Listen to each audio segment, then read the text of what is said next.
Oh, hello everyone. Welcome to PS Paul Stewart. I'm Paul, and today is episode 6 of this show. We've put it out there to be inspiring and helpful and to share stories of people that are living their practice and gaining wisdom and sharing wisdom with fellow beings. So I'm Paul Stewart. I'm from New Zealand and I'm a facilitator and kind of an adventurer and explorer of these things and the world.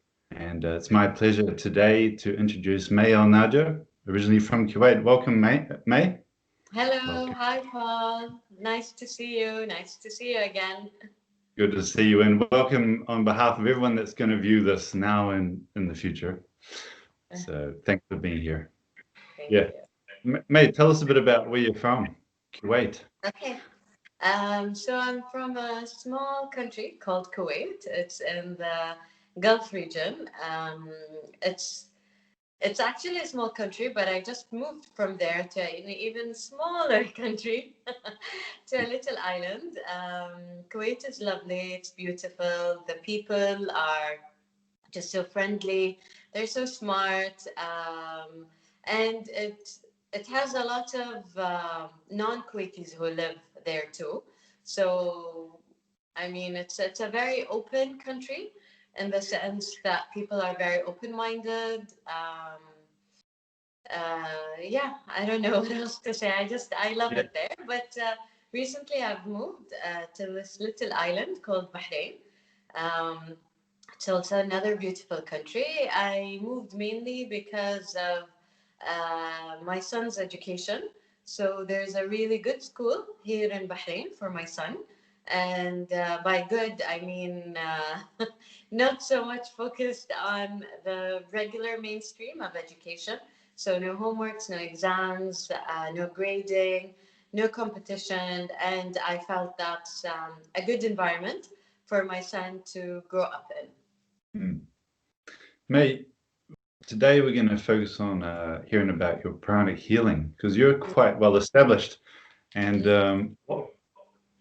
you're quite well known in the region and perhaps internationally now that you're doing some distance work as well. So before we go into pranic healing, tell us a bit about your life before you discovered this art or this method.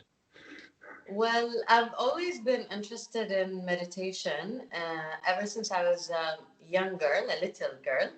And that has always been like in my head, like, what does it mean to meditate? Probably like as young as I can remember, maybe as young as 7 or 8, that was a constant wonder in my head, but I had no idea where to seek it. Especially at that time, there was no Google, there was no internet where you can easily reach. I mean, there probably was, but it wasn't reachable for everybody. So years go by, and then I go to study in Boston, and I studied biomedical engineering. And from there, towards the last few years, I got many signs to get into meditation, and I did. And at that time, the internet was there, and I was able to look it up. And I found a close by meditation center there, and I went to it. And I just fell in love with the whole idea of meditation. And I was going through a very depressed phase of my life where I was crying almost every day. Not almost every day, I was crying every day, but I was crying almost every moment. Like there were tears in my eyes. I was so sad, so depressed. And what happened was meditation really took me back to myself, and it lifted me and it made me truly see the light, that I can really be that I can really help myself, that I don't need something from outside, something external, an external occurrence to happen to help relieve my depression. I felt like I was so much empowered that I can change. So, if you can say the real change, I believe it started with a book. It was called Further Along the Road Less Traveled. And it helped me to realize how I can help myself. And then years after that, I read that book when I was 13. So let's say almost 10 years after that, I experienced meditation. So it was a confirmation that I can actually help myself. And from that, years later, I went back to Kuwait, and I got introduced to the energy world because I felt there's just more to life than what we see in the physical. I had that inner knowing there must be more, there must be more. It's not just what we see. And I remember that knowing came to me, or that insight, when I was on a trip, a spiritual trip to Egypt. And I was going with a group of other people from Kuwait. So we're all Kuwaitis from Kuwait doing this spiritual trip to Egypt. So as you can see, Kuwait is very much was open and into spirituality from a very long time ago. And I found a center also in Kuwait that was um, doing meditation.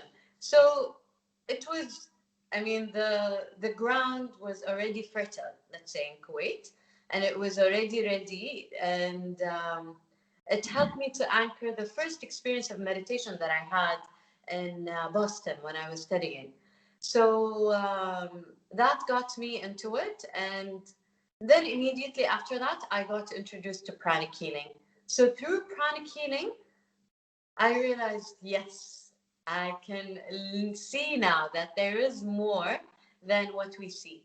So as you can see, pranic healing did not really change me. Like, I was sad and then I became better, because I already started that journey a while back, a few years ago, where I started, let's say, the self-development, the self-help. What pranic healing did is that it gave me concrete tools where I can actually apply them and help to maintain that feeling of peace and joy. Because before that, I used to still rely on other people. I used to still rely on a retreat or going someplace or being with a group to be able to go back to myself. But what pranic healing helped me is that it gave me those tools that I can apply actually on myself. And then it gave me the tools where I can actually help others and empower others. So I was empowered, and now I can also empower others. So I feel like that's one of my most significant messages to others, is that you can actually help yourself. And here are the tools. And pranic healing, I feel it's one of the most tools that really touched my heart and really made sense to me also a lot, because I come as a biomedical engineer, I come from a very scientific background. So that scientific background was also still there.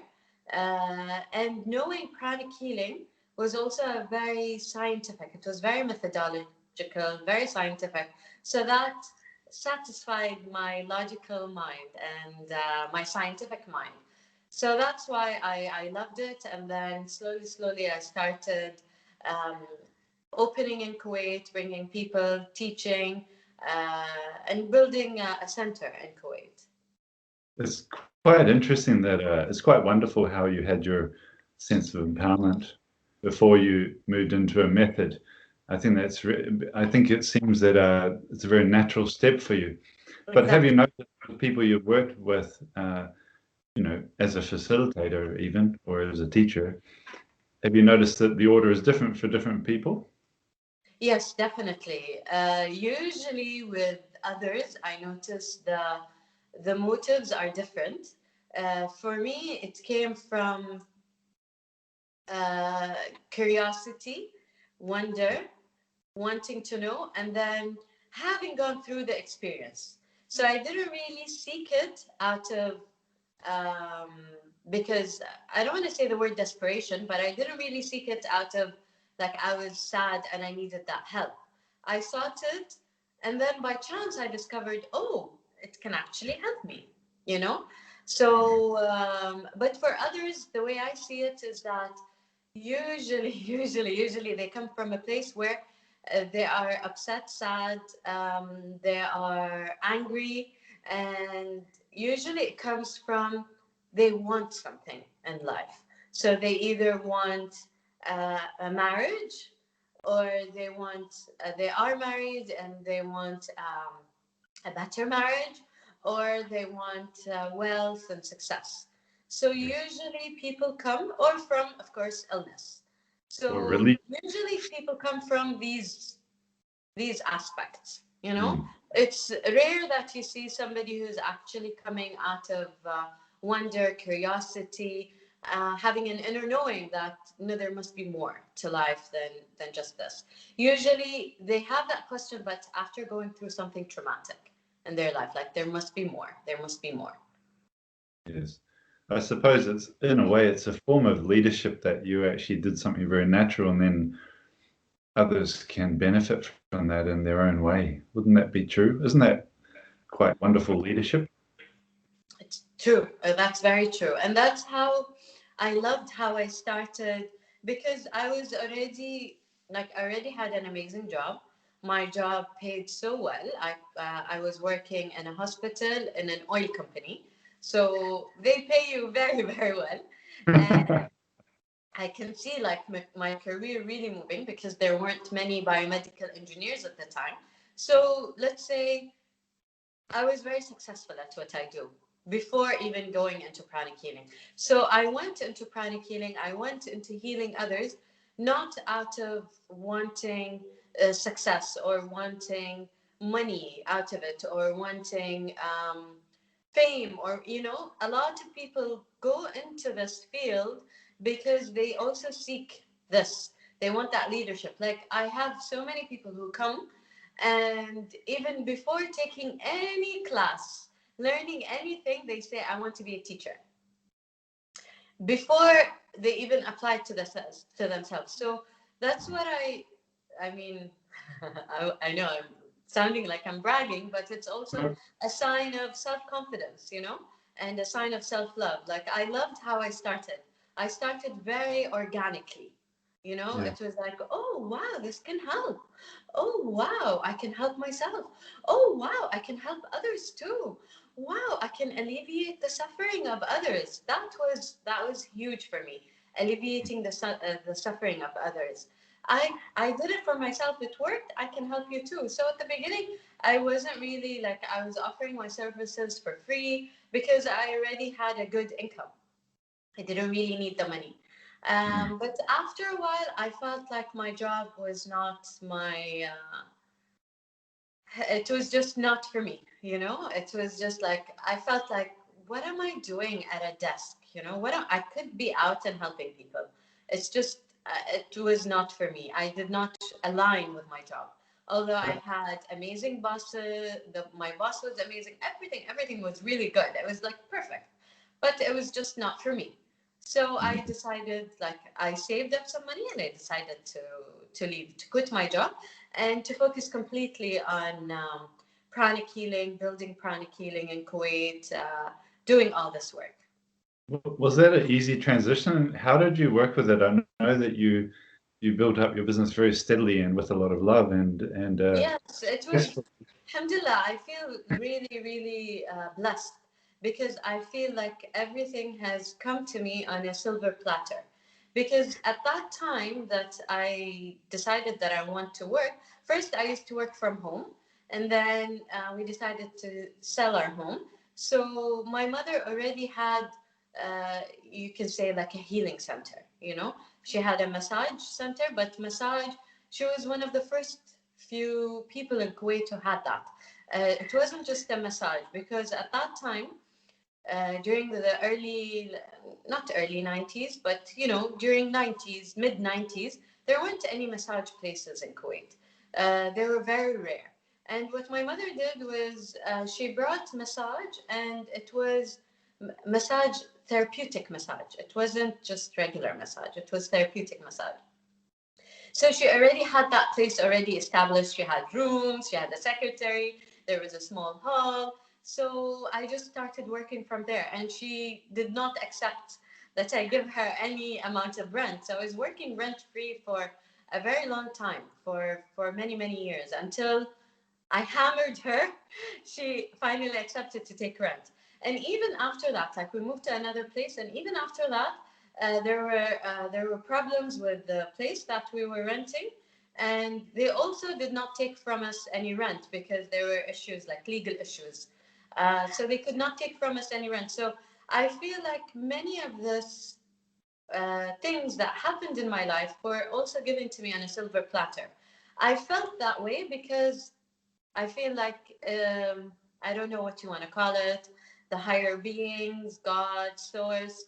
They wanted me to also to make my journey easier in that sense, so I can help more and more and more people instead of focusing just on my journey and the struggle and how to open a place. No, it was just just help people, just go out. Of course, all throughout this time I was helping myself, I was working on myself continuously, and I still continuously work on myself. That never stops, that just never stops. So so that's how I built it. It was done very, very organically, and it wasn't like oh yes, I want to be a teacher. It was Prakash who did my first healing. I went to him in Dubai. He's the one who's in charge of all Middle East and North Africa, the Pranic Healing centers there. So he was the one who actually told me, bring me to Kuwait. Let me teach in Kuwait. So I brought him, and then he told me, now teach it. I I rejected it at the beginning. I didn't really like it. Even him bringing him, it wasn't like really, no, like it was so, it wasn't something that I had in plan. It was just like, you know, I was like faced with it, like you have to do this. And he was Uh, strong enough to give you a little push, was he? yes, yes, yes. He's amazing, Prakash. He's very strong-willed, and he can, direct that will, and you're like, huh, really? I had no experience of organizing classes. I had no experience of teaching. I had no experience of anything at all. It just, he told me do it, and I said yes, and I did it. So it was like that. So Yeah. again, organically, it just happened step by step. There wasn't really a long-term plan. It was just like happening. Yes. Well, I can almost feel people saying, well, what is pranic healing exactly? I mean, could you talk a bit about it and even how it compares with other methods, for example, Reiki, which is also a well-known helpful healing Yes, art? yes, yes. Um, See, Reiki is so beautiful, and Reiki was introduced, I don't know, is it 100 years ago, maybe? I don't know, maybe 200 years ago, something like that. It was done a few years ago, longer, much longer than pranic healing. Oh. And Reiki, what Reiki did was it planted the seed for other healing and energy modalities to come up. So after Reiki, pranic healing came, and Reiki is an energy healing modality. Pranic healing is also an energy healing modality. One of the main differences between them is that pranic healing is a no-touch method. So you don't, because some people are just uncomfortable being touched, and for many other reasons. Also, energy contamination. If you touch the client, you might get contaminated energetically, more so. So pranic healing is a no-touch method in that sense. If like the real teacher of both uh, Usui, who's the founder of Reiki, and Master Chua Kuksui, who's the founder of Pranic Healing, they actually both have the same teacher.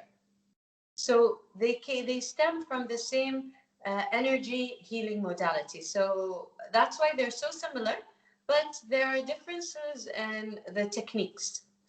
Um, I don't mean any offense to any Reiki masters, but the way I see it is that Reiki opened up people, and it's so important. And what pranic healing came with more, let's say, techniques, a little bit more upgraded techniques. And funny thing is, I was talking to a friend of mine who's also, I think she's a Reiki master, and she was telling me how Reiki now is adapting, like she was telling me some of the techniques, and she knows pranic healing. She was telling me, she was like, oh, Reiki now has this clearing, it has cleansing, and it has that. And that is one of also main techniques in pranic healing, is that they focus on cleansing the energy and then energizing. And Reiki, it's mainly you just focus on energizing, and then the person will get healed. So from what I heard from her, I'm understanding is that maybe they're doing some kind of changing in their methods, or maybe it was just that lady who adopted this method of clearing energy before working on it. So one way to understand it, let's say, I know it's green juice, not a glass of water, but let's say there's this water, okay? Let's imagine this water is being dirty. So what pranic healing does is that, what Reiki does is that it pours in fresh water, and then this red energy will come out, okay? The red beetroot juice will come out, and then slowly you'll get all clear water, okay? But this method might cause the client to go through something called healing crisis, because as this dirty water comes out, the person might get diarrhea, they might feel uneasy, uncomfortable for maybe a day or two, and then they'll feel better. What pranic healing does, it's much faster in that it removes this dirty energy, just removes it, throws it out, and then pours in fresh prana, pours in fresh water again. So in that way, the client doesn't really go through the healing crisis, and in that way, it's much faster and much more effective. So this is one of the major differences. There are other differences between them, but these are one of the major differences between pranic healing and Reiki. What are some of the interesting things you've seen happen with clients, or perhaps even heard of with other people working on clients? I don't know. It's like you're saying, the past 13 years, how were they? Or almost 14 years now. I've been working in pranic healing since 2007.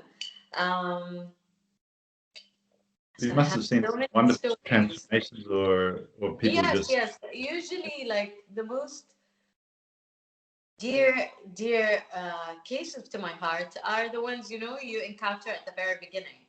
So because at the very beginning you really have no expectations. So I remember this lady, she was going through a lot of depression, and she was also suicidal, but she did not tell me that she was suicidal, and she tried a few attempts to actually take her life. So she was coming to me, she was just sad. So I was working on her and healing her depression. After a few sessions, let's say maybe 3 or 4 sessions, she wrote to me and a letter that I still have. She told me, "May, you saved my life." I had no hope in life. I was about to commit suicide. I tried several times to commit. But now I feel there's so much light. I feel there's joy, there's happiness. And it just brought tears to my eyes that you can truly help save a human's life. Yes. Because this to me is I helped save her life. Pranic healing helped save her life. So these are one of the very touching stories that that comes to mind. Yes, indeed. Have you noticed an increase in receptivity to the language of energy and vibration? Definitely. For sure. I mean, before, when I used to give classes, I feel like I had to introduce more or explain more. Now I feel people just get it. They just get it. And even like in the class, we do lots of experiments. So feeling the energy, sensing the energy, watching the energy. Before, I felt like a lot of people had difficulty. Now it's like almost 100% of the class can feel and see energy from the first 5 minutes of the class. So it just tells me how the receptivity is so high. The information is booming now with all the energy healing modalities. So yeah, definitely. Yeah. How do you experience energy? How do you perceive as you're working with someone? What's your and our different pranic healer practitioners quite different in that respect? Yes. So in pranic healing, they teach you the technique of scanning. So feeling the energy, scanning the chakra, scanning the size of the chakra to know if there's an ailment. So basically, it's kind of like diagnosis before working on the person. So that scanning is actually how I perceive energy. And then after a while, you get to feel the energy. Like when I'm healing somebody, I feel like the energy is either heavy or prickly or yeah, heavy, prickly. These are usually the sensations that I feel, or of course the energy is very smooth, very lovely. So this is how I can gauge even um, how I sense energy. Yeah. What about as you've worked? How have you mentioned that you continue to work on yourself, and I guess we're all fine tuning, but are you able to perform pranic healing techniques that you would do on a client for yourself? Yes, yes. And I also do something called, so I follow the Arhatic Yoga school. So pranic healing is basically a bridge to spirituality. So after taking a few of the pranic healing courses, then you are eligible to take Arhatic Yoga. So Arhatic Yoga is basically a mixture of many different modalities or forms of yoga. So there's the Dhyana yoga, there's the Bhakti yoga, there's the Kundalini yoga, there's the Raja yoga, there's the Hatha yoga. So it's basically a combination of these different types of yoga to make it into Arhatic yoga. So Arhat basically is a perfected being. So this is the technique to being that perfected being. Arhatic yoga teaches you that. Different kinds of meditation, self-reflection, breathing, exercises. It's a combination, mindfulness, loving kindness, and then helping also to raise the Kundalini. So these are the different aspects. And connecting, of course, and with your soul, with your higher soul. So these are the basic techniques that I follow on a daily basis. And like I have a schedule. Oh, quite disciplined, are you? It's very disciplined, very, very disciplined. So it's basically almost a 13th month uh, schedule. And then after it finishes, you repeat it again. And then after it finishes, you repeat it again. It's like that. And Yes. the most important thing is actually character building.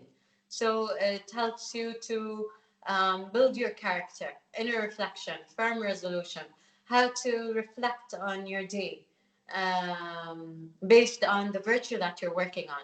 So, for example, right now I'm working on the virtue of honesty. So, am I honest or do I lie? Do I have white lies? Do I always try to hide the truth?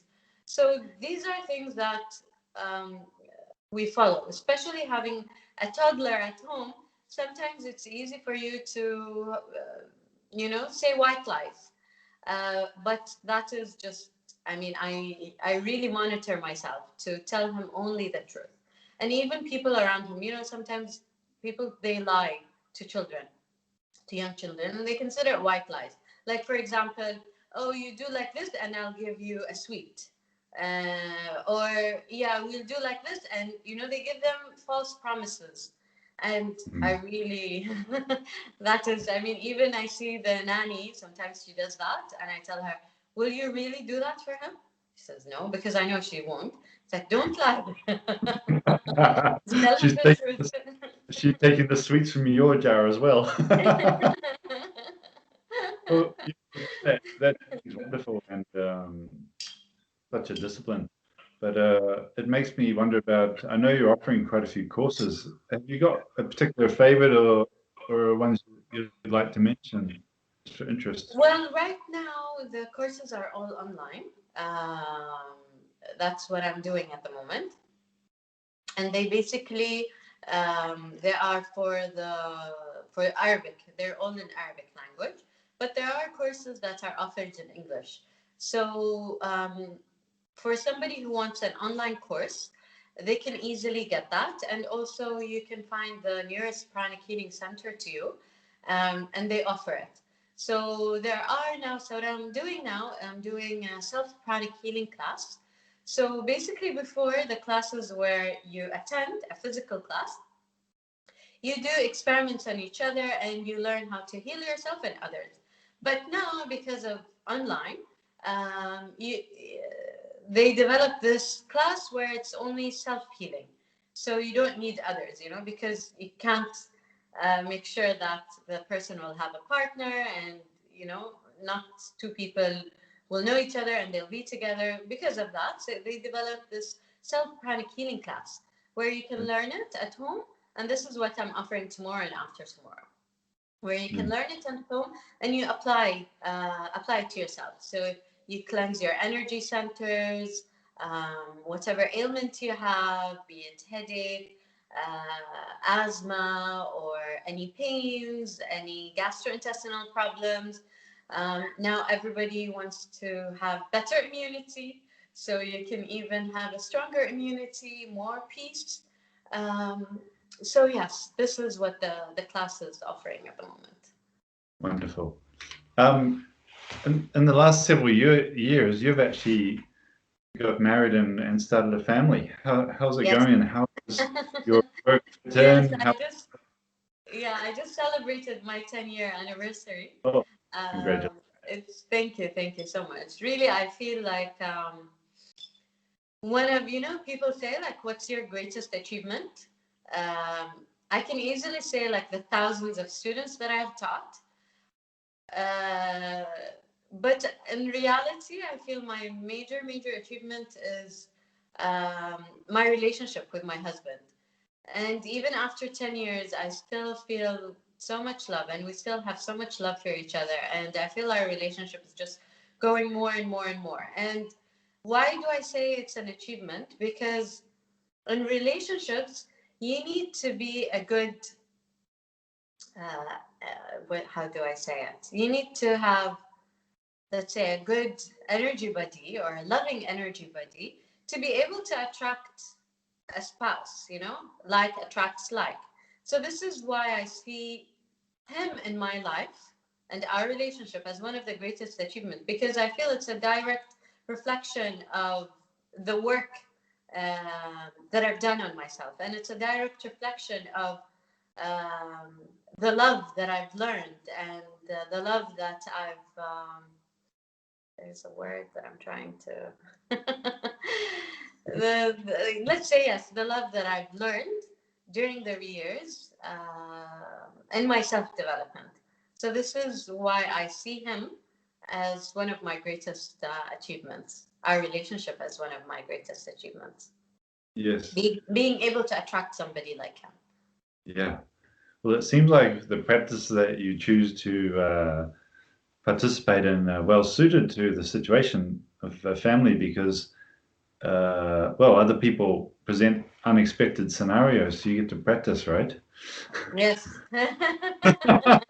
Yes, truly. I mean, I get to practice a lot of the teachings and the learnings because of the relationship. And of course, more so because of having a family, having a child. So it really tests your abilities. Like, have you really developed? Have you really grown? And having a family life is one, Master Choa, that's what Master Choa says. Having a family life is one of the fastest ways to spiritual growth. Because through interacting with others and being a reflection of each other, and being triggered, it constantly triggers you. So you work on that and you develop yourself. Well, it seems to be working so far. That's great. You've got a very supportive family, and I think extended family and friends too, I believe, that are just very supportive and Yes, alhamdulillah, I've been blessed, yes. yeah. What about in present times? Some people are actually doing wonderfully well and having so many inner transformations and realizations, or just having the opportunity to experience themselves differently because a lot of things stopped. But how do you feel people can benefit? But also, what are your thoughts to share with people now at this time? What would be helpful? um, a lot of self-reflection, self-development. It's a great time to do that, really, because you don't have a lot of option. You're not going out every day, you don't, there aren't many things that are open. I mean, it depends also which part of the world you are in. Where Yes. I am now, almost everything is open, but for example, conducting classes, big classes, that's not really an option at the moment. So it depends honestly where you are, because a lot of people are just their country is just open and they can do anything. But um, it's what this pandemic, let's say, did for me is that it helped me really focus on my practice so much more, because I don't have a lot of things to do outside. So I became even much more disciplined in my practice. So I love that, because through that discipline, I felt a real growth. Yes. Is Bahrain itself doing well where you are now? Yes, yes, it is. Yeah. Situation not too No, extreme. it's opening. Bahrain is one of the very first countries actually to receive the vaccine. So because I think of the vaccine, people are more relaxed, I guess. Mm. Um, Maybe, like, oh, we have, a solution for it. So yeah. Yes. Yes. Well, it's interesting. What are your plans moving forward now with pranic healing? Where do you see us? At the moment, with Pranic Healing, is just going to be online for me. Yes. I don't know what's going to come up after that, because at the present moment, it's actually difficult to plan. So these are one of the major learnings and teachings from this pandemic. It's actually difficult to plan. I just think of the goals that I can achieve, like maybe within this month. Before, I used to have like a 1 year plan. Now I feel I don't want to do that 1 year plan, because my 1 year plan of 2020 just went. Yeah. So I feel I don't want to say discouraged. I was discouraged, but it's just you can't. I mean, why make a plan? And because my plan involves traveling, and at the moment that is still not very stable. So, so basically, just doing things online from home, and I can't really complain. I mean, I love working from home. I can be more with my family, and especially, having a young child, you don't feel that mother's guilt of always leaving and traveling.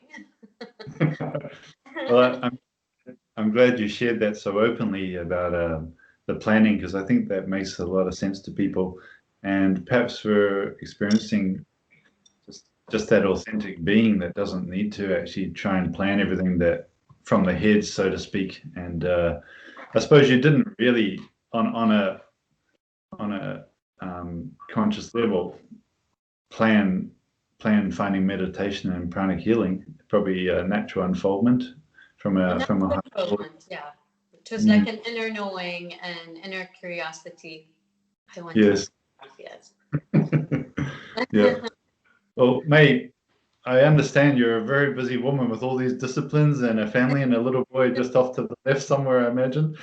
And is there anything else you want to share with our wonderful audience before we conclude? Just Share some there's openly. there's Thank you. always hope. I know a lot of people are going through rough times at the moment, and it's good to have in mind other resources. Um, Not to have one resource.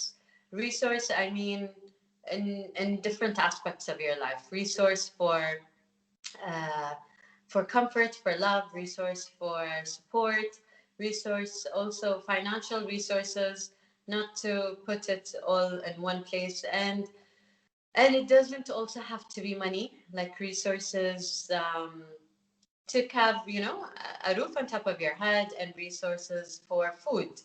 Because a lot of people also went through that panic, food panic. Um because of all the supply chain and the problems during that supply chain. So it's good to be resourceful. I feel this is what I want to say. Both supporting emotional support and emotional support, of course, through self development, through any class you can find now that has self-development. And the other aspect is finding other resources, financial resources, and adaptability and changing. These are important things to have. Oh, yeah. Thanks so much for sharing that, May. And I'm going to put a link to your website down below, and Okay. people are very welcome to take a look at that. I think you'll find a very nice website to peruse, and May's contact details are there. So, May, thanks so much for Thank you. yourself and sharing your, the dream you live in, so to speak, and the wonderful way you're participating in life and sharing your gifts with people. So Thank you. thanks.